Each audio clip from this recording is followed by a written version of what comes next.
Amen. Et bonjour tout le monde. Merci d'être venu pour jour 3 de nos sessions mise en œuvre du nouveau curriculum FIL, Français, Immersion et Littérature. Nouveau curriculum. Wow! Alors, un autre café. Je vous laisse, Élise, continuer. OK, ben aujourd'hui, on va parler de la compréhension de texte. Mais peut-être avant, on peut peut-être faire l'hommage, parce qu'on est un petit peu partout pas au Canada, en Alberta, excusez-moi. C'est ça. Nous souhaitons profiter de l'occasion pour souligner le fait que les participants dans cette rencontre virtuelle se retrouvent sur le territoire des traités 6, 7 et 8, des lieux de rencontre et de déplacement traditionnels des Premières Nations, ainsi que sur le territoire des Métis en Alberta. Nous reconnaissons ces peuples comme gardiens traditionnels de ces territoires et nous leur rendons hommage. Ce moment de reconnaissance nous permet de leur témoigner notre respect tout en nous engageant dans la voie d'une guérison collective et d'une véritable réconciliation en honorant ensemble ces magnifiques terres de la province de l'Alberta. Merci. Oh, Marie-Lou, il y a quelqu'un dans le clavardage qui a fait le commentaire que moi, je suis fort, je parle, et que toi, ton volume est faible. Alors, merci pour ça. Ouais. Alors, est-ce que c'est trop fort de mon côté? S'il vous plaît, laissez-moi savoir. Je ne veux pas non plus vous... Non, c'est correct, Élise, mais Marie-Lou, on arrive à peine à l'entendre. Parfait, merci. Et là, ça va mieux pour moi? Est-ce que vous m'entendez mieux? Moi, je t'entends bien, là, mais... Non, je trouve que c'est la même. Oh, c'est encore bas. OK, là, il va falloir que...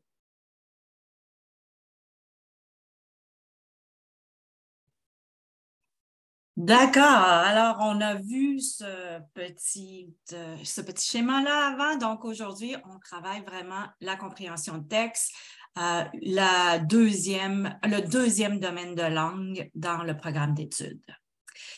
Et les idées organisatrices qu'on va aborder aujourd'hui sont on va aborder certaines qui sont semblables aux dernières sessions.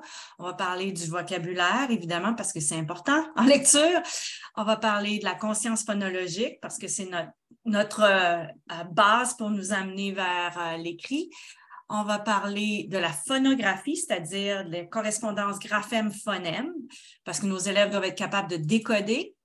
Et on va parler de l'organisation de texte. Et là, on a quels sont les types, les genres de textes qu'on doit enseigner avec le programme d'études. C'est donc, à quelque part, le fil conducteur de tout le programme. Et évidemment, on va parler de la compréhension de texte, qui est notre idée organisatrice de domaine de langue, et la fluidité en lecture et la grammaire. C'est complexe, la lecture, comme on peut voir. Alors, voilà.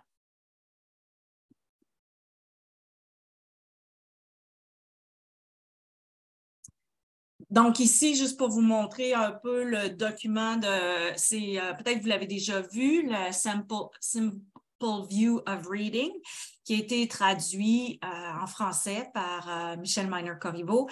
Et on parle vraiment de la compréhension du langage. On en a parlé beaucoup hier au niveau à l'oral surtout. Et en même temps, ici, le décodage, comment c'est important que nos élèves soient capables de comprendre le code et de le décoder pour les amener vers une compréhension de lecture qui est le but, dans le fond, de la lecture.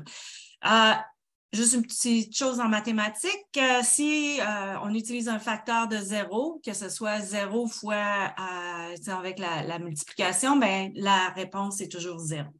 Donc, c'est important que nos élèves aient les deux pour qu'ils puissent arriver à comprendre en lecture. Et on voit, je suis certaine, dans votre travail, vous le voyez souvent, nos élèves qui sont d'excellents décodeurs, mais peut-être qu'ils n'ont pas la compréhension parce que c'est surtout ce qu'on voit en langue seconde. Voilà. Et ici, le National Reading Panel, on a vu un petit peu hier. C'est vraiment, on va regarder encore la conscience phonologique, on a parlé beaucoup hier. la phonographie et la fluidité, vocabulaire et compréhension, nous allons vraiment aborder un peu plus en compréhension de texte aujourd'hui. On a besoin de tout ça. À un moment donné, quelqu'un m'a dit, est-ce qu'on a besoin le tout à la maternelle? Absolument, on a besoin de la compréhension. Et comme Élise avait dit, on a besoin de la compréhension peut-être là à l'oral. Mais la conscience phonologique et la phonographie, éventuellement, on rentre là-dedans aussi la littératie structurée, beaucoup, et la fluidité. Mais on vise ces deux-là et ensuite on continue avec la fluidité vocabulaire et compréhension. Et souvent, on voit plus tard, parfois même 5e, 6e année, on voit que nos élèves n'ont pas cette compréhension. Et souvent, c'est le fait qu'on doit retourner au préalable des consciences phonologiques et la phonographie. Est-ce qu'ils connaissent leur graphème? Est-ce qu'ils connaissent la correspondance entre phonème et graphème pour avoir une fluidité vers partir en vocabulaire. Alors c'est ça. On doit vraiment être sûr que nos élèves savent, comme on avait dit hier, segmenter et vraiment qu'ils connaissent leurs sons et leurs symboles.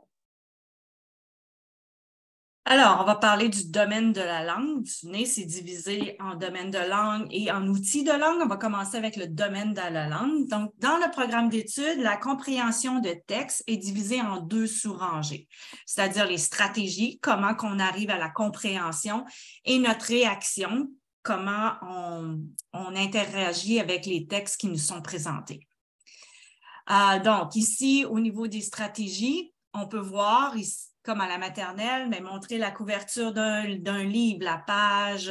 On prend ça pour acquis, mais certains de nos élèves peut-être arrivent à la maternelle et ils n'ont pas eu cette exposition-là à l'écrit.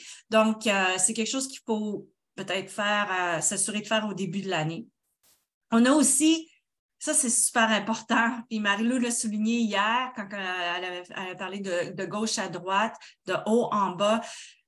Pour nous, c'est simple, on voit nos livres, mais par exemple, si on est des enfants qui n'ont jamais vu de livre ou encore des enfants qui viennent d'un milieu où on utilise un autre alphabet qui peut-être se lit de droite à gauche, il faut comprendre ces conventions-là. Gauche, droite, en haut, en bas, avant, après, entre. Ce sont tous des concepts qui sont hyper importants à enseigner nos élèves dès la maternelle parce que ça va les aider en lecture, en orthographe aussi.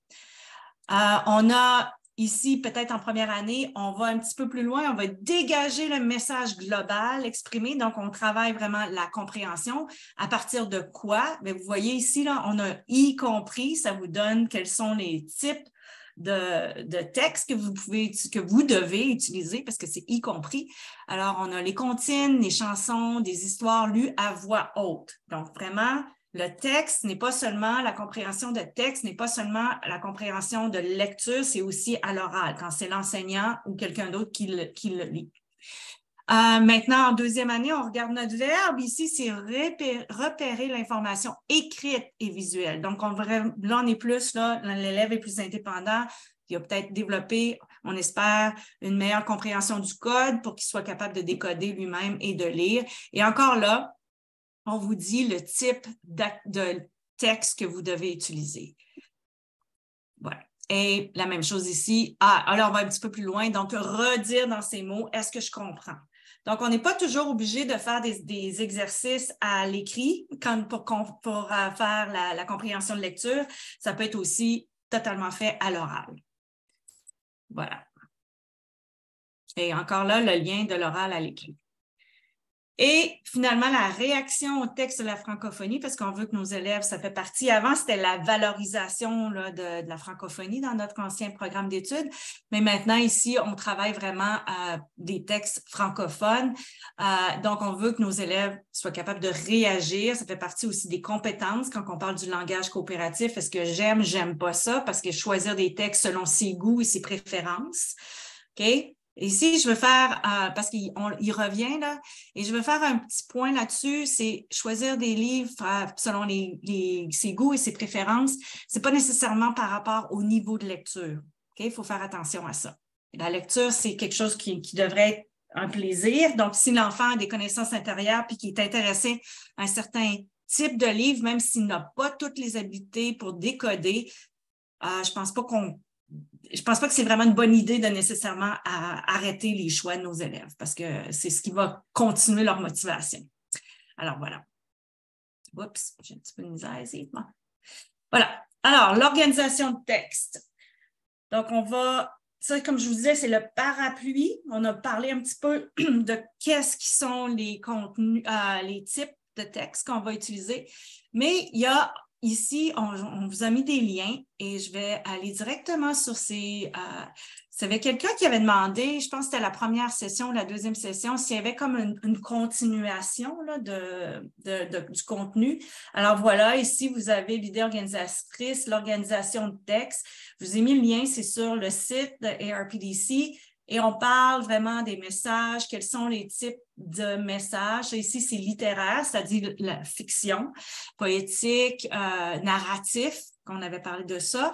Et vous avez aussi les textes courants, quelle est la progression selon les sous-rangées, mais cette fois-ci plus dans nos textes descriptifs là, de non-fiction. Alors ça vous donne une idée là, de quand est-ce. Puis regardez, là, on ne va pas avant les textes explicatifs et argumentatifs avant 5e année. Donc, on travaille vraiment beaucoup plus dans le descriptif. Voilà. Et un autre type ici qu'on peut utiliser, c'est celui-là, c'est un document aussi, et c'est vraiment détaillé. On a ressorti du programme d'études, c'est là pour vous autres, vous n'avez pas besoin de chercher. On a la maternelle, quels sont les types de textes qu'on peut utiliser pour nos élèves. Première année, la deuxième année, donc on se rappelle que le littéraire, c'est non-fiction, c'est fiction et courant non-fiction. Et on a les types de textes ici qui sont qui vous donnent des exemples de textes en lecture.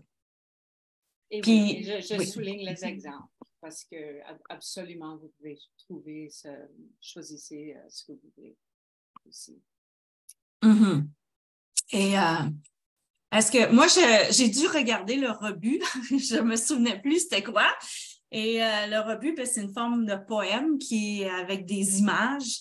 Donc, c'est ouais, ça faisait longtemps que j'avais fait ça.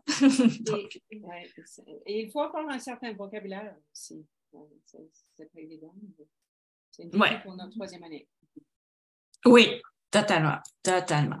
Voilà. Oups, excusez-moi. OK. Et donc, je vais juste vous montrer, on n'entrera pas dans les détails, mais il y a des exemples d'activités de compréhension que vous connaissez déjà. Ça, c'est les classiques de répondre à des questions et d'avoir un petit texte, de lire.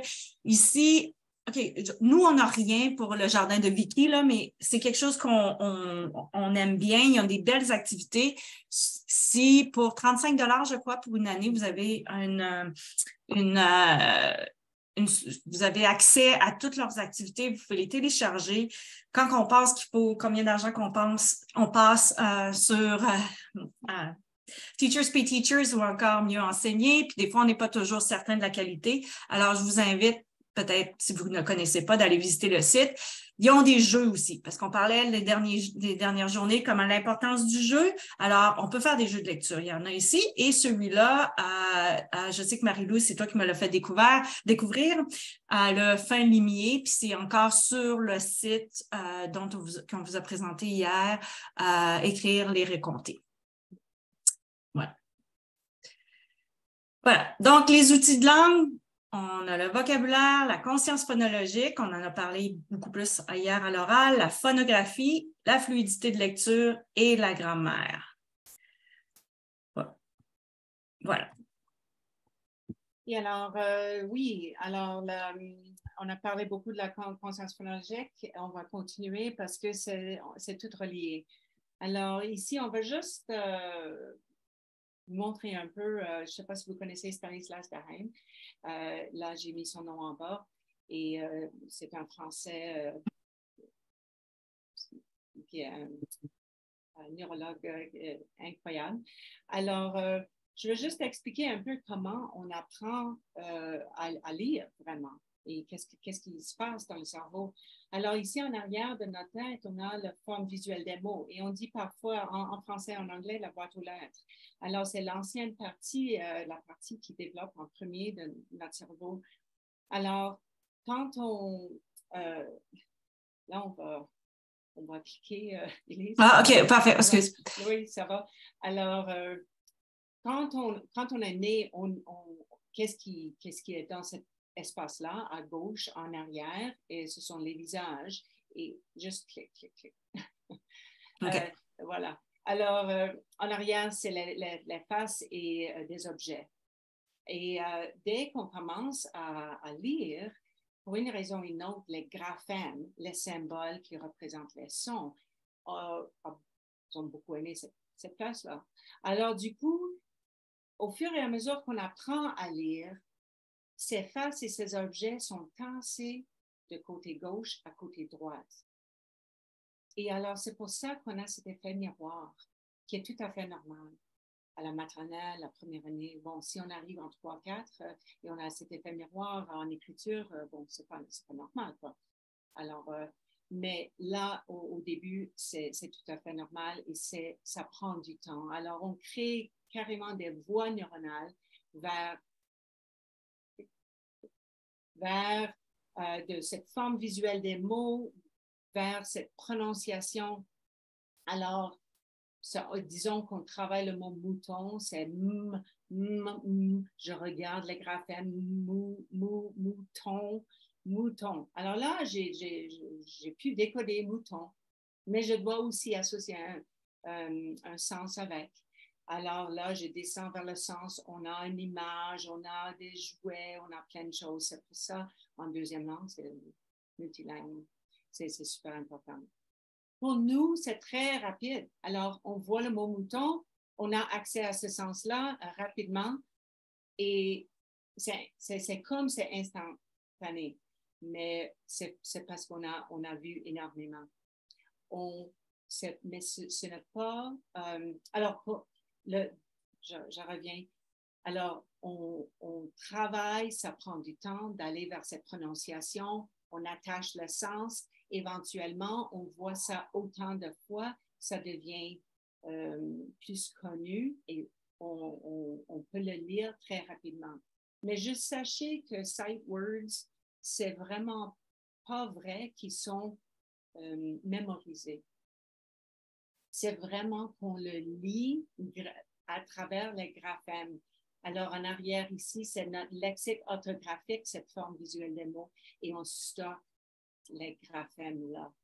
Alors qu'on lit un mot comme mouton, graphème par graphème, on lit ça tellement rapidement que c'est comme c'est mémorisé. Mais en fait, c'est pas mémorisé. Et je veux juste dire aussi que si on mémorise et on sait qu'avec certaines méthodes comme le 3-cueing system, des affaires comme ça, est-ce que ça semble bien, est-ce que ça sonne bien, etc., qu'on mémorise trop souvent. Et dans ce cas-là, le mot va côté droite, où normalement, maintenant, sont passés les faces et les objets. Et à ce moment-là, on peut juste apprendre un certain nombre de mots, de vocabulaire. On ne va pas bâtir un vocabulaire aussi vaste que si on prend le temps pour la prononciation de cette façon-là avec les graphèmes. Alors, c'est pour ça aussi en quatrième année, souvent en quatrième, cinquième, on voit une chute de compréhension, chute de vocabulaire. On ne peut plus bâtir parce qu'on n'a pas appris nos sons associés avec les lettres ou les graphèmes. Et on doit retourner au préalable. On a mémorisé en fait. So, c'est ça qu'on doit vérifier que nos élèves maternels à 3 connaissent leur son. Voilà, et on prend le temps. Et parlant de ça, ça nous amène, moi j'ai utilisé le terme les 3 sœurs, je ne sais pas si vous connaissez, c'est dans les Premières Nations, on parle des 3 sœurs, le maïs, les haricots et les courges qui grandissaient ensemble parce qu'ils vont bien ensemble, donc c'est un peu cette image-là que j'ai utilisée. On parle ici du décodage pour amener nos élèves vers une compréhension. Donc, la première chose, on a parlé vraiment hier de la conscience phonologique, pourquoi c'est super important. Là, maintenant, Marie-Lou a parlé de comment on fait le lien dans le cerveau pour que nos élèves soient capables de faire la connexion entre les graphèmes, les petites lignes sur une page et les sons. Et le vocabulaire, d'autant plus important pour qu'on puisse en comprendre le sens. Et évidemment, ça va nous amener, si je suis capable de décoder et d'avoir un bon vocabulaire, je vais être capable aussi d'avoir une meilleure fluidité de lecture. Et en ayant une meilleure fluidité de lecture, je suis capable de comprendre un message que je lis. Parce que c'est ça le but de la chose. Ici, quand on lit, on veut comprendre le message. Okay? Ce n'est pas nécessairement d'avoir un niveau de lecture.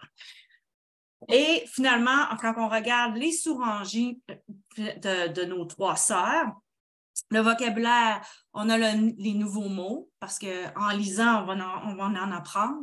L'orthographe, on ne la touchera pas aujourd'hui parce qu'on va l'aborder demain dans la production écrite, parce que là, c'est vraiment à l'écrit. On va réviser un peu la conscience phonologique, comment ça va nous aider avec la lecture. Et la phonographie, on va parler vraiment de l'alphabet, qui est surtout maternelle première année, et la correspondance graphème-phonème. Voilà. Donc, au niveau du vocabulaire, hier, on avait une question à propos des niveaux de langue. C'était quoi niveau 1, niveau 2, niveau 3? Alors, il y a un document qui a été créé pour vous donner une meilleure idée de ce que c'est je pensais que je l'avais.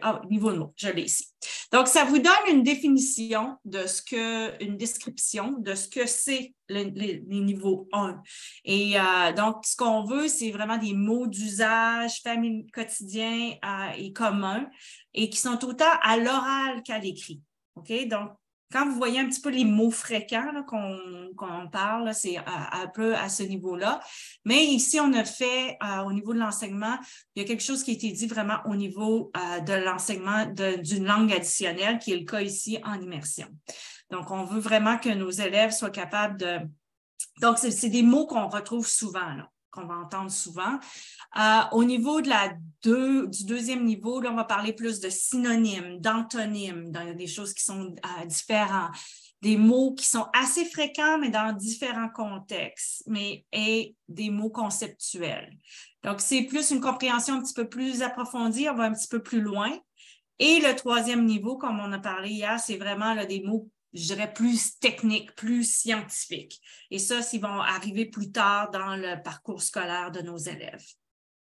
Ouais. Donc, ça vous donne une idée de ce que c'est.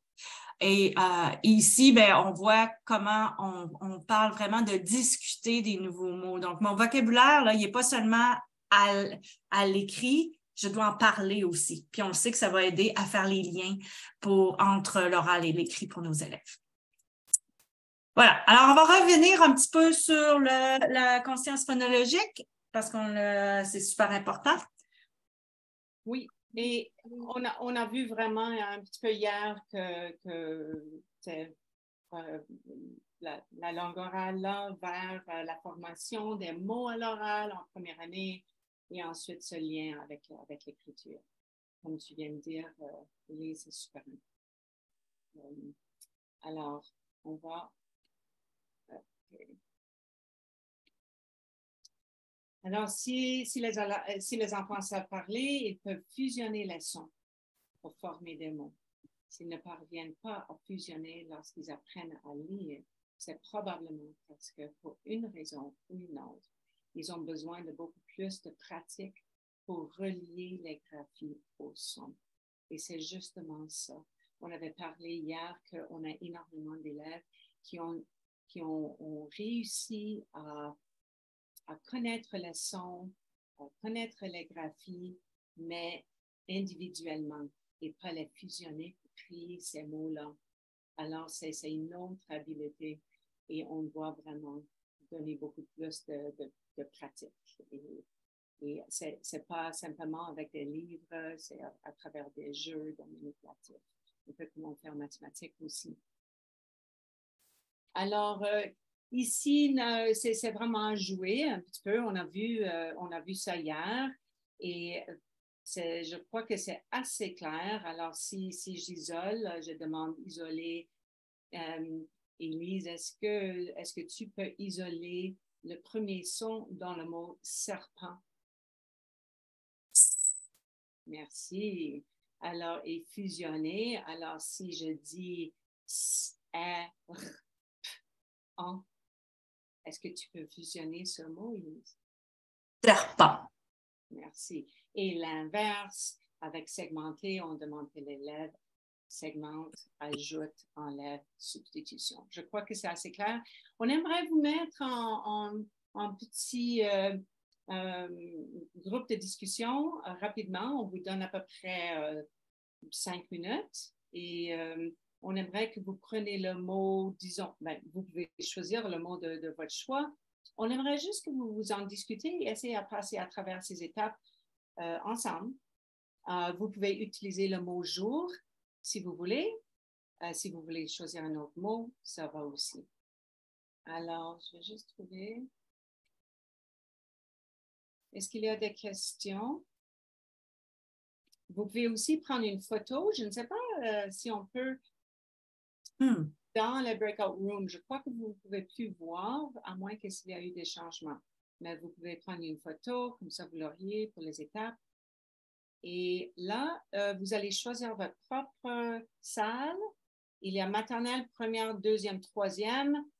Choisissez si vous enseignez la troisième et vous voulez aller à la maternelle, allez-y, c'est votre choix. Et tout ce qu'on veut, c'est qu'il y a au moins 2 personnes dans chaque salle. Ça se peut que nous allons rentrer, juste ignorer si on rentre dans votre salle, mais je vous donne 5 à 7 minutes. Choisissez votre salle.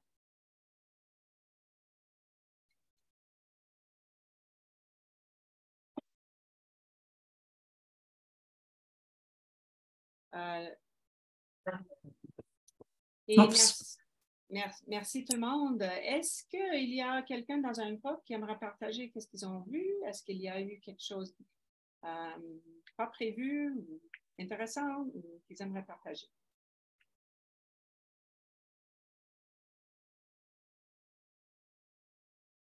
Est-ce que tout le monde a pu passer au travers les étapes?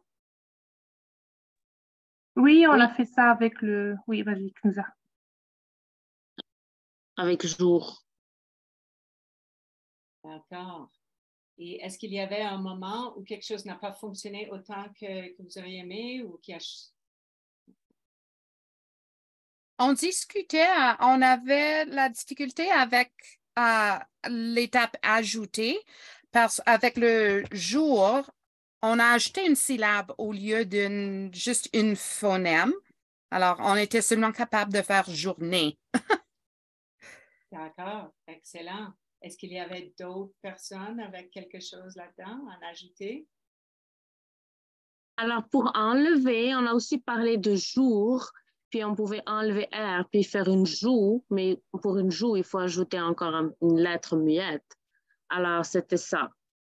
Des fois, c'est aussi évident. Alors, des fois, tu ne peux pas faire toutes les choses pour un seul mot. Il y a des choses qui sont plus explicites pour des mots et des choses qui sont moins explicites. Est-ce que je peux...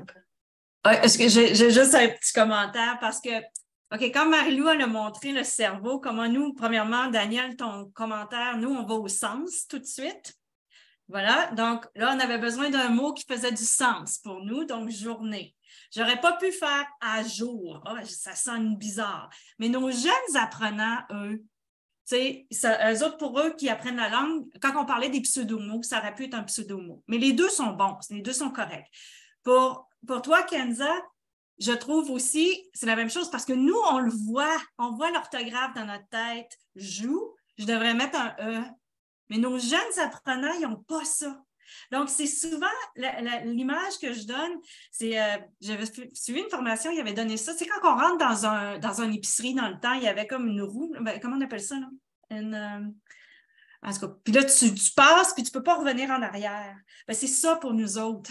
On a de la misère à revenir en arrière, mais il faut se remettre un petit peu dans la place de nos jeunes apprenants qui n'ont pas encore ce lexique-là orthographique qu'on a dans notre tête. Donc, oui, mais c'est aussi que on peut utiliser ça comme un tremplin pour enseigner la lettre muette, pour aller travailler la conscience phonologique et comment ça relie avec l'écrit, etc. Alors, vraiment, ce sont des activités, on ne doit pas passer à travers, isolé à substituer tout en même temps. Peut-être on est en train de lire un livre d'images et on travaille, disons, la première année ou avec des sons difficiles, isolés, prendre certains mots, avec certains sons, soyez des détectives, on peut aller chercher. Alors, on peut travailler un élément à la fois en classe. Et les éléments, bien sûr, on va viser encore ces segmentés. C'est celui-là que nos élèves doivent être capables de faire pour être sûrs qu'ils connaissent. J'ai une petite question. Alors là, comme pour ajouter ou enlever, si les élèves ajoutent pour donner un mot qui n'a pas de sens, pour moi, c'est toujours, il faut juste qu'ils aient cette conscience, même s'ils ajoutent comme B ou dire bonjour, béjour ou quelque chose, pour moi, c'est juste le fait de savoir jouer avec les phonèmes, même si les mots n'ont pas de sens. Est-ce que c'est... Oui, absolument. Et on va parler des non-mots et des pseudo-mots. Et qu'est-ce qui était intéressant, c'est que parfois, on a des élèves en 5-6 qui ont du mal à lire des pseudo-mots, des non-mots. Et pourquoi? Parce que ça se peut qu'ils ont mémorisé trop. Ils ne connaissent pas leur son comme il le faut, les graphèmes.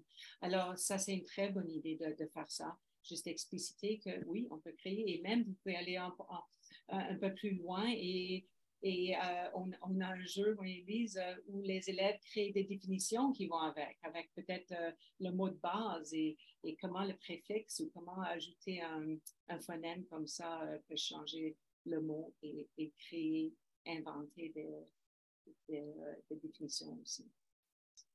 Et en troisième année. Bon, plein de possibilités. Merci pour votre participation. Oui, c'est super. Puis, c'est ça. Dans le fond, l'idée, c'est toujours l'intention. Quelle est mon intention quand je fais une activité? C'est quoi je veux travailler? On ne peut pas tout travailler en même temps, mais quand on est clair dans notre intention, c'est beaucoup plus facile. Alors, ici, juste des activités qu'on vous suggère, par exemple, à la maternelle. Lire, c'est quoi la maternelle? Une activité qu'on peut faire, c'est une chose qu'ils doivent connaître, c'est leur nom, leur prénom. Donc, on peut utiliser leur photo au début de l'année et la photo de tous les élèves. Donc, comme ça, c'est plus facile de faire le repérage. Et après, quand ils sont capables de bien lire leur nom et de l'écrire, on enlève l'image. Et on peut aussi avoir les noms de leurs collègues. Donc, moi, ce que je faisais à la maternelle, les élèves rentraient dans la classe, il y avait leur carton sur une table, ils devaient le prendre puis le mettre pour montrer qu'ils étaient présents. Donc, comme ça, on voit qu'ils sont capables de reconnaître leur nom. Une autre activité. Oui. C'est une des meilleures façons à apprendre à lire parce qu'ils connaissent déjà leurs collègues. Alors, en salle de classe, de passer à travers Daniel et Julie et lire de cette façon. C'est vraiment une des plus simples façons. Et tu parlais du tunnel. Oui, le tunnel, c'est aussi le fun parce qu'on peut créer un tunnel avec un carton ou quoi que ce soit et vraiment passer quelque chose, passer leur nom, passer un objet dans le tunnel et que ça sort. Alors, si, disons, on travaille le son L ou on parle des sons, alors le son L, et je mets mon nom là-dedans, je dis, alors déjà, c'est Marie-Lou avant le tunnel, je dis mon nom, et ensuite, je passe quelque chose à travers et je sors de l'autre bout, l'Allélu. Alors, Élise, elle dit Élise, et ensuite l'Élise, parce qu'on met le son au début du mot. Alors, ça, c'est une façon à travailler les sons aussi.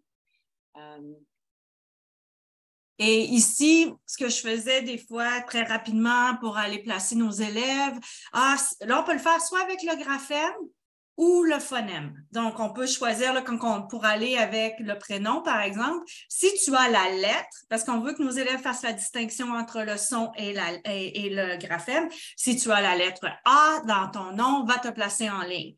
Donc, là, l'élève doit voir dans sa tête l'orthographe de son propre nom et peut être capable de le faire. On pourrait le faire aussi avec un son.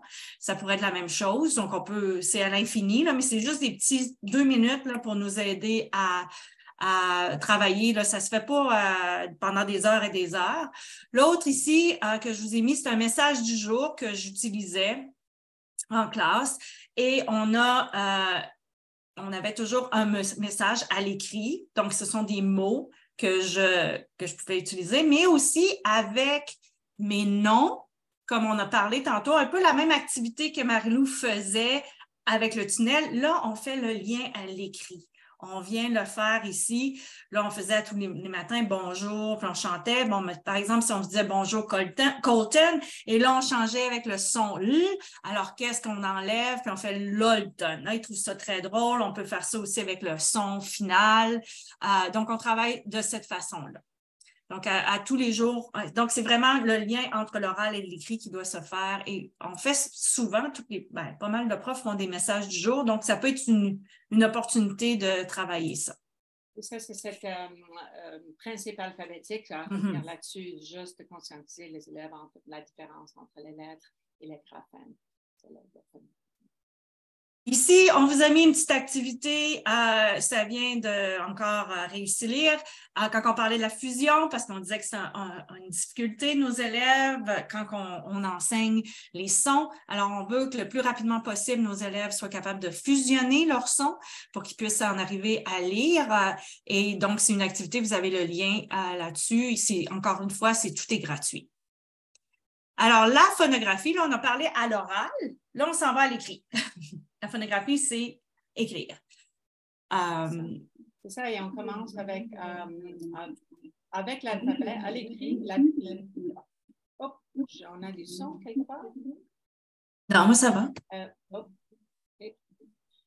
Oui, l'alphabet en français, majuscule, minuscule à la maternelle.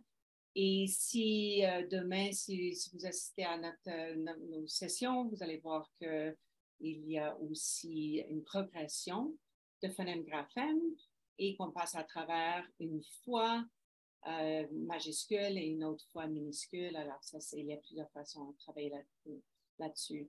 Mais aussi cette progression vers la première année de distinguer des voyelles et des consonnes.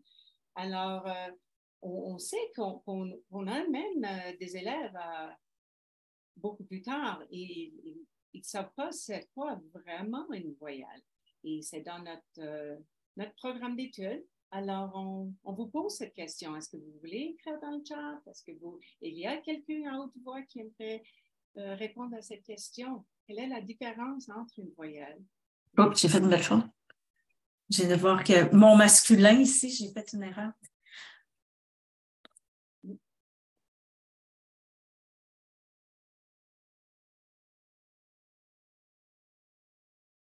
Non, je ne sais pas s'il y a du monde dans le oui. OK, il y a quelqu'un qui a marqué les voyelles font ouvrir la bouche. OK. Le son sort.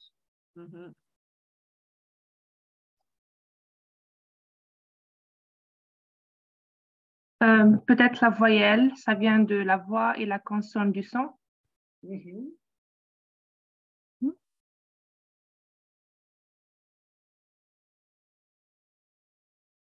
Excellent.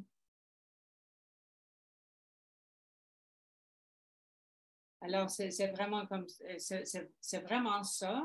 Elise, si tu veux expliquer d'une autre façon, mais c'est vraiment la voix, ça fait sonner, ça sort, et c'est la grande. Mais il n'y a pas de restriction d'air. Et oui, et les consonnes, on a parfois moitié restriction, que la moitié sort de la bouche et du nez, et complètement des restrictions. Alors, on ne va pas rentrer là-dedans trop en ce moment, mais il y a quand même des différents types de consonnes. Et il y a aussi des semi-voyelles ou semi-consonnes. Ça dépend qui vous êtes, si vous voulez les nommer un ou l'autre. C'est à peu près 50-50%. Mais c'est exactement ça, ouvrir la bouche. Alors, donc, il n'y a pas... Ouais. Oui, allez-y. Non, c'est ça, mais comme le lien qu'on avait fait la dernière session, quand on parlait de la voyelle qui donne la voix, donc à la consonne qui fait sonner la consonne, c'est un peu la même. On a toujours besoin d'une voyelle pour faire une syllabe en français. Exact, c'est ça. Et ça, c'est super important à enseigner aux élèves. Ici, alors, il y en a qui ont déjà assisté à certaines sessions avec moi et Élise. Alors, ça se peut que vous l'avez vu ça, mais on trouve que c'est assez important pour les profs. Pas forcément pour les élèves, mais quand même, c'est pas une mauvaise idée non plus. Pourquoi on a du rouge? Pourquoi on a du noir? Vous pouvez utiliser le chat.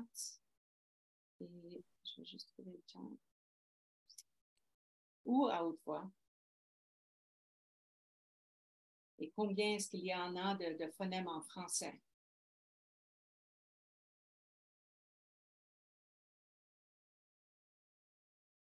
Est-ce qu'il y a des participants?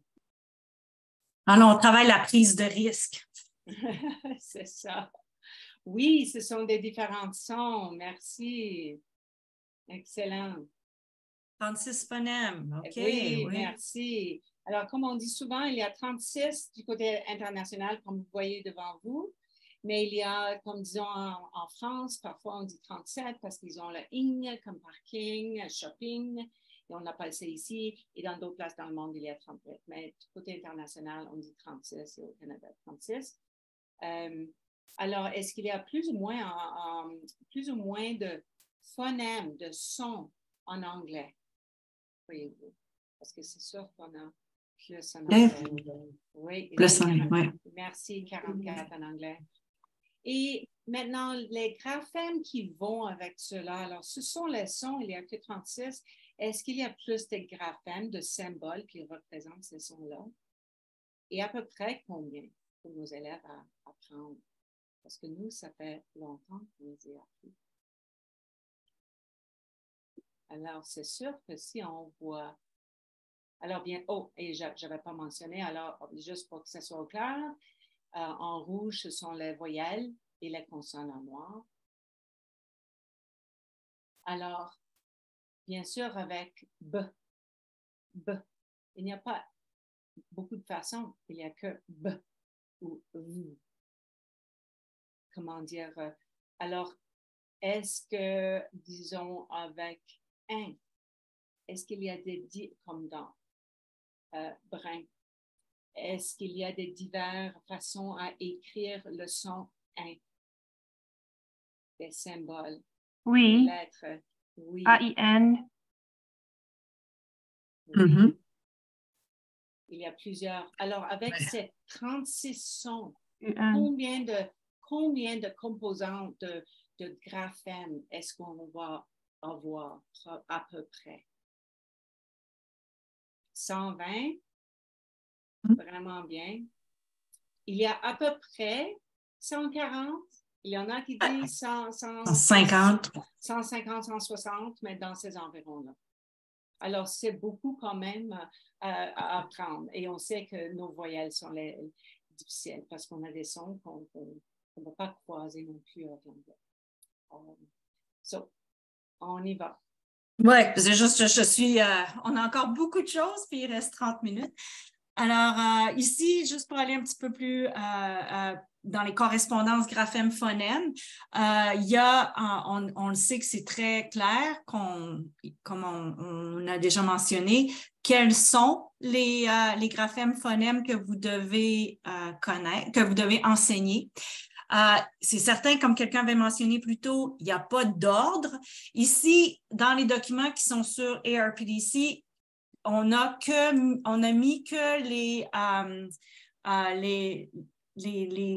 sons, les graphèmes, mais il n'y a pas d'ordre. Alors, nous vous a mis plus tard un lien ici, un exemple de progression pour la maternelle, première année, deuxième année, qui vous disent dans quel ordre qu'on vous suggère d'enseigner c'est cette correspondance graphème-phonème.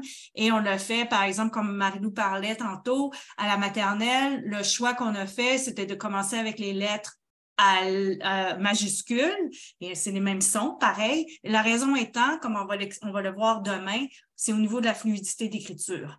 Comment, c'est des lettres qui sont plus faciles à écrire.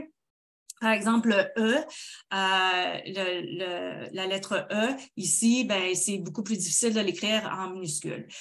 Dans la progression qu'on vous suggère, nous, ici, on a choisi le « et » au lieu du « e » parce que le son, là, je parle là, pour commencer, on va le voir pareil, mais la raison étant, c'est que c'est le son qui est le plus utilisé avec le graphème « e ».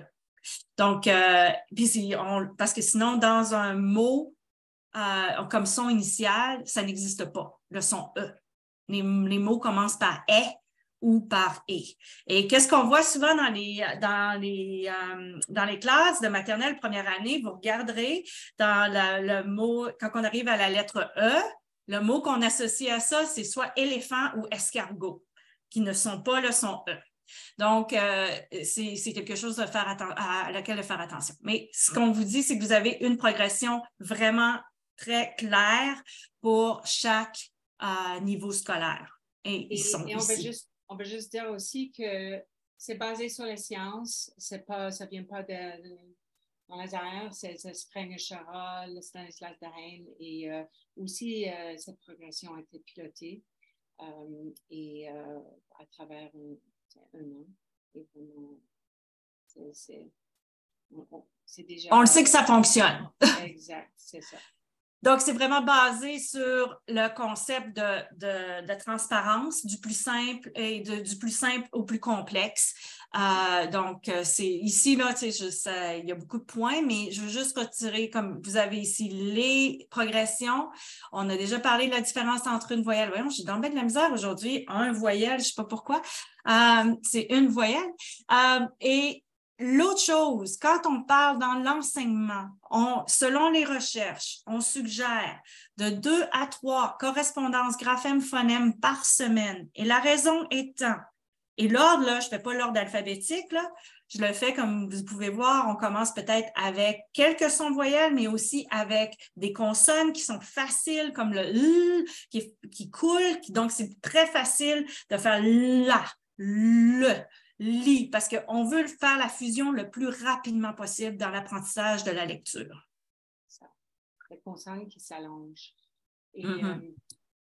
Et aussi, c'est la consistance et fréquence. Quand on travaille aussi les sons, on a choisi à travers ça, comme elle avait dit, avec le son « et ». On voit dans notre curriculum, il y a quand même des graphèmes que peut-être sont moins fréquents. On doit enseigner, disons, le tréma à un moment donné. Alors, combien de temps est-ce qu'on va passer à travers ça quand il y a à peu près 4 mots? Et ça s'en va. Et ça s'en va, les trémas. En plus. Et les traits d'union s'en va. Comme, il y a tellement de choses qui changent avec la nouvelle orthographe. Alors, et je veux juste faire aussi... par rapport à la lecture, on veut, quand vous utilisez des livres ou encore quand vous écrivez au tableau, vous écrivez des documents, utilisez une police le font, là, une police qui est plus facile à lire. Et là, je vous donne quelques suggestions parce que nos élèves, là, nos apprenants, là, pour eux autres, là, ils regardent une lettre à la fois, là. Nous, on voit le mot au complet, on peut le voir, mais une fois puis ça doit être aussi bien aéré. Donc, il y en a, moi, mes préférés, c'est ceux-là, Century Gothic, Primary Kindergarten, puis Comic Sans, qui nous permettent parce que le A, hein, souvent, on a notre fameux A qui devient, là, je parle maternelle, là, OK, pour pas trop les mélanger, mais en même temps, dans le programme du gouvernement, PILO, qui est pour soutenir les élèves en difficulté, je vous ai mis le lien ici, eux, ils présentent toutes les formes. Et à la maternelle, je le faisais, moi, à partir de la 2e fois quand on passait l'alphabet. Mais au départ, on y va le plus simple et après, une fois qu'ils ont une bonne compréhension, on y va avec plus de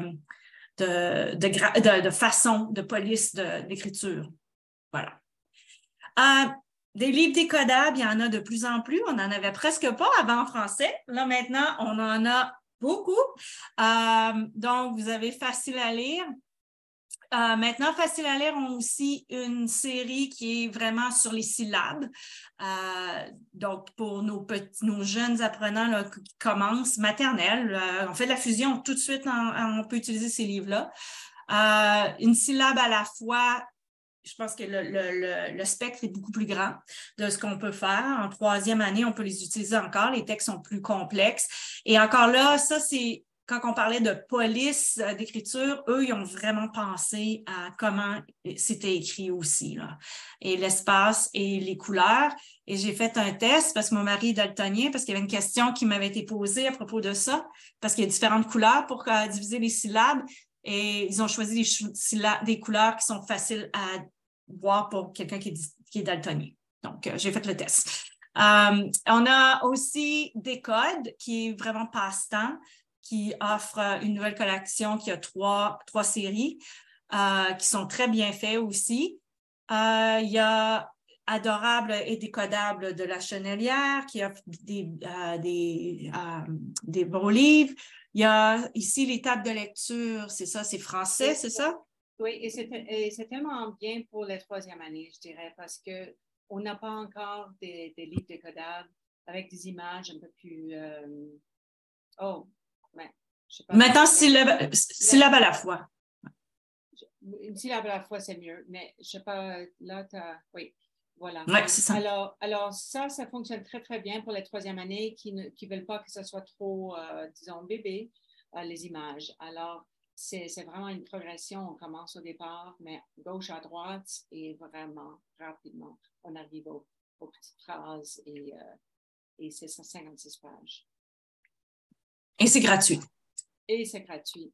Ouais. Et Déclic, c'est super. C'est mille merveilles aussi. C'est un peu comme Jardin Vicky, c'est à peu près 35, peut-être maintenant c'est à $40 par année, mais encore, vous pouvez aller. Déclic, c'est un peu difficile à trouver, c'est pas évident tout de suite, mais ça vaut la peine, c'est en 4 parties et c'est vraiment bon pour voir. C'est un dépistage aussi pour nos élèves même en troisième année, alors que ça passe à travers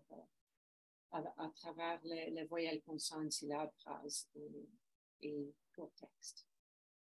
Donc, il y en a de plus en plus. C'est ça. Alors, on va vers la fluidité, juste des idées à travailler la fluidité en classe. Alors, c'est vraiment la lecture à haute voix. Et souvent, même avec les plus grands, plus petits, plus grands, deuxième, troisième année, on peut faire la lecture à haute voix, mais pas dire c'est ton tour, mais c'est vraiment après, disons, un paragraphe, quelqu'un peut rentrer, une autre rentre, et on trouve un flow qui fonctionne bien aussi pour bâtir une communauté.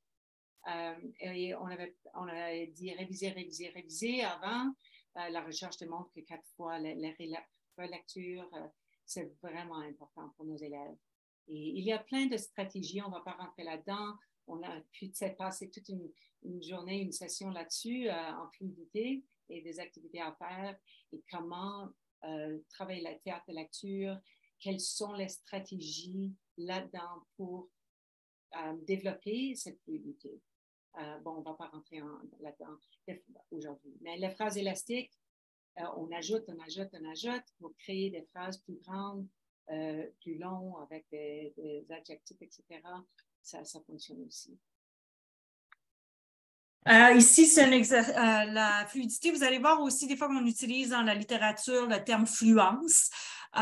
Donc, vous avez 2 activités. Encore là, Michel Miner-Corriveau qui a créé là, c'est vraiment plus la fluidité là, au niveau du décodage des mots là, comme et c'est encore là, vous avez le lien, c'est gratuit, puis vous pouvez l'adapter comme vous voulez aussi.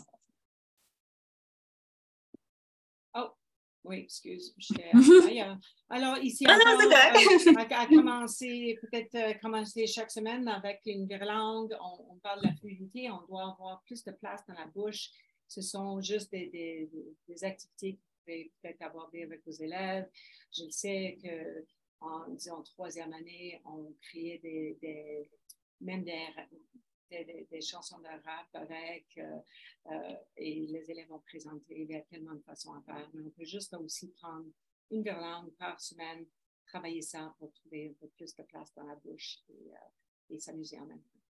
Et là, vous auriez, si vous cliquez sur ce lien que je vais arranger en bas, ça vous emmène vers des virlangues qui sont phonétiques aussi. On travaille le P et le B en même temps, des choses comme ça. Alors, c'est bon pour toutes les élèves, à l'oral ou à l'écrit.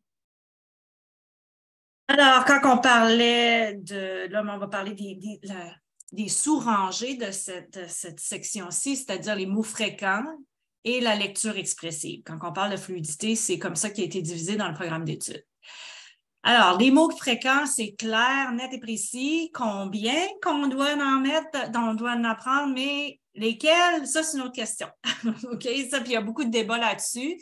Ce qu'on sait ici, c'est qu'à la maternelle, on a parlé du prénom, y compris, donc nos élèves doivent être capables de prendre un prénom. Donc ici, on parle de 80 à 100 mots fréquents écrits. Il y a une différence entre des mots. Ici, vous pouvez voir, il y a une ressource en ligne sur New Learn Alberta. Peut-être que vous l'avez déjà vu. On a des mots fréquents. Sachez que la majorité des mots fréquents qu'on voit, souvent, ce sont des mots orthographiés, donc la capacité à écrire. Et on sait que nos élèves vont être capables de lire avant d'écrire ces mots-là. Donc, il faut faire un petit peu attention. On travaille présentement sur une liste qui va être beaucoup plus détaillée, qui va vous donner beaucoup de choix par niveau et qui va vraiment différencier entre l'oral, les mots fréquents à l'oral, les mots fréquents en lecture et les mots fréquents en écriture, parce que c'est pas la même chose. Et c'est basé sur des recherches comme celles qui ont été faites par Giasson, peut-être vous connaissez René Bourgoin, il y a encore Michel Maina-Corriveau qui a fait toute une étude au niveau du lexique orthographique. Donc, faites attention, les mots fréquents en lecture, c'est pas les mots que vous allez faire en dictée. C'est pas la même chose. Parce que vous allez voir à la maternelle, là-dedans, il y a une préposition A avec un accent grave. Alors, bien sûr que les élèves à la maternelle ne vont pas écrire ça, mais c'est sûr qu'en deuxième, troisième aussi. Les mots là-dedans sont pour la lecture en ce moment, dans le nouvel. Voilà. Donc ici, encore là, juste au niveau de la lecture expressive, vous voyez, il n'y a pas rien en maternelle parce que on ne s'attend pas à ce qu'ils lisent des livres. Il y en a de vos élèves qui vont être capables peut-être à la fin de l'année. Ça ne veut pas dire qu'on ne le fait pas, mais ce n'est pas une attente. On ne s'attend pas à ce que nos élèves soient capables de lire à tel niveau à partir de la maternelle. Mais ici, quand on parle de niveau de lecture autonome, on ne rentrera pas dans les détails, mais comment on définit ça, une lecture autonome? Mais il faut vraiment que nos élèves aient le code. Parce que, Et est-ce que chaque élève doit passer au travers les livres décodables? Pas forcément. Alors, la plupart vont aimer ça. Et le but de ces livres décodables, c'est vraiment pour la confiance et d'avoir quelque chose de façon autonome et avancer dans l'automaticité, mais on ne doit pas forcément passer à travers ça. Et ici, vous avez ici, la fluidité, on voit comprend, donc c'est votre verbe, pas votre verbe, mais ce qui vous êtes obligé, mais dans le fond, si vous définissent un peu ce que c'est la fluidité dans l'automaticité, la reconnaissance des mots, la précision et la prosodie. On en a parlé de la prosodie, c'est-à-dire le rythme de la langue. Et est-ce que tu peux juste cliquer sur oui. Apprendre à lire? C'est vrai. Ça va.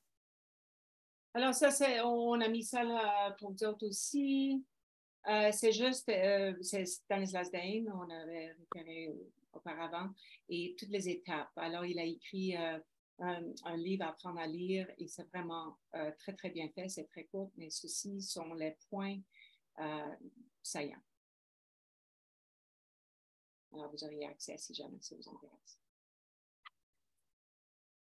Alors, on parle des différents types de livres parce que là, on vous a parlé des livres décodables, mais on ne jette pas les autres. On en a besoin. Et voici ici pourquoi nos classes devaient être remplies de tous ces types de livres-là pour faciliter l'apprentissage de la lecture parce que, à un moment donné, juste lire des livres décodables, c'est pas toujours très, très intéressant.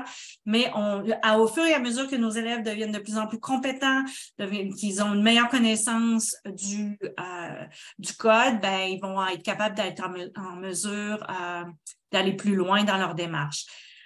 C'est à vous. On ne peut pas vous enlever le travail. Je suis désolée, mais va falloir que vous regardiez ce que vous avez dans vos classes puis voir selon est-ce que mes élèves ont les clés pour lire certains livres parce qu'on ne jette pas nos livres GB+, on ne jette pas nos livres de lecture qui sont plus gradués, mais on doit faire un travail avant comme enseignant de voir si mes élèves ont tous les outils pour être capables de les lire. Et aussi, on peut voir les albums jeunesse, là, que nous, comme enseignants, c'est super important aussi, on en parlait hier, comment on peut utiliser ça dans notre enseignement pour développer le vocabulaire et la prosodie. Bon, il y a plein de choses qu'on peut travailler là-dessus. Alors ça, c'est juste une petite idée pour vous dire à quel type de livre, à quoi ça. Oui. Et je vais juste ajouter, si tu peux juste... Oui.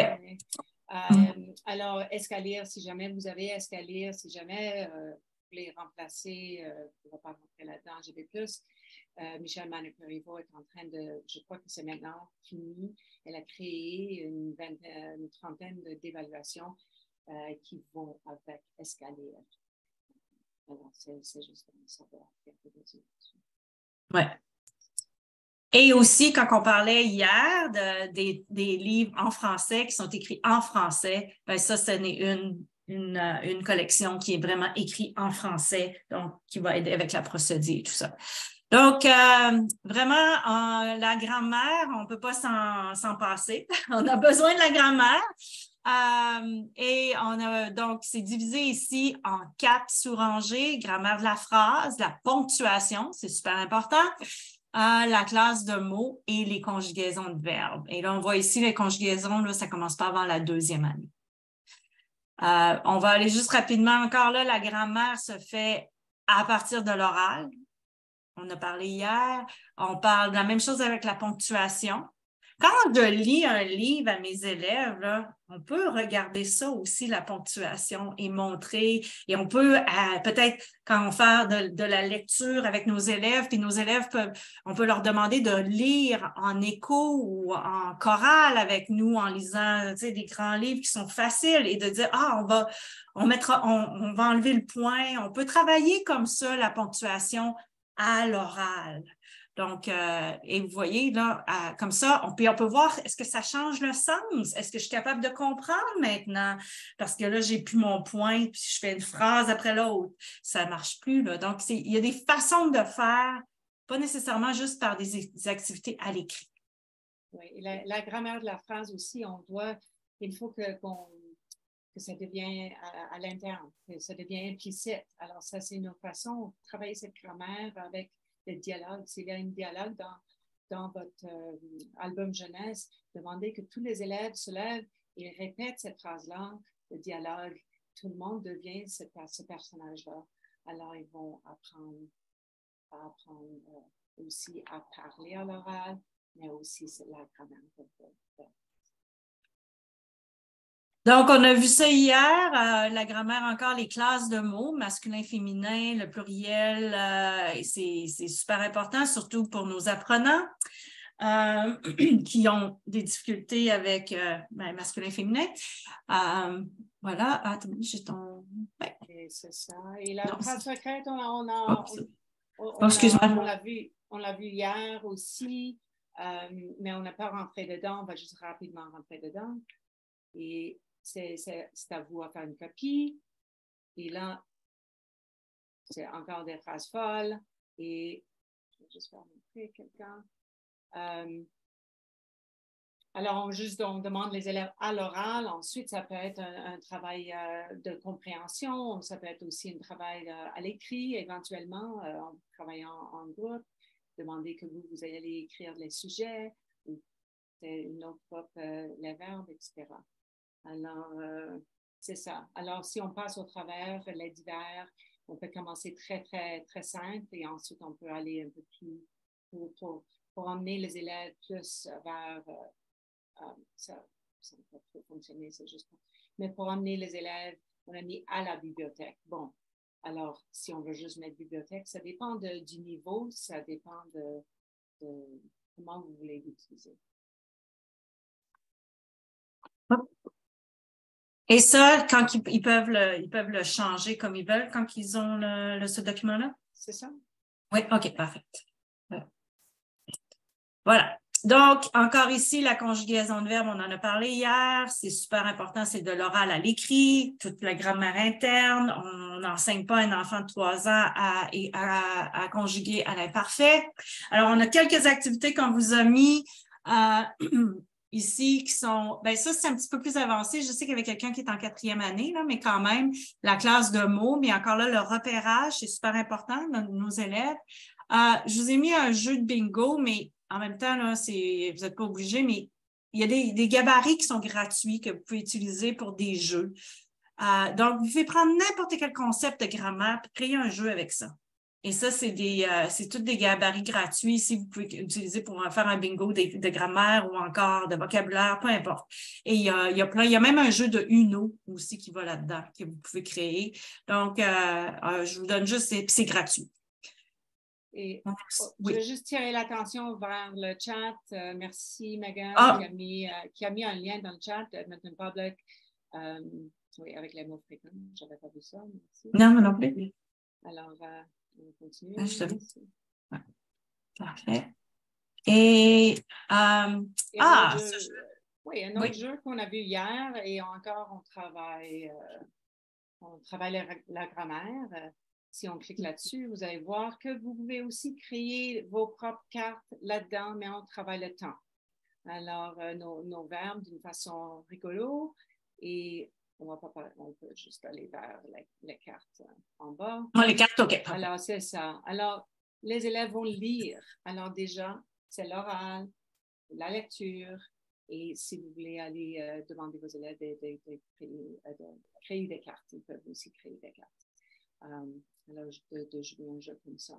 Alors, plusieurs façons à travailler la grammaire aussi. Passé, présent, futur. On a fini plus tôt aujourd'hui, c'est surprenant. Mm-hmm. Non, c'est ça. Alors, c'est ça pour la compréhension de texte, mais on aura le temps pour des questions ou des discussions un petit peu. Je vais peut-être arrêter l'enregistrement et on va prendre des questions. Je peux arrêter.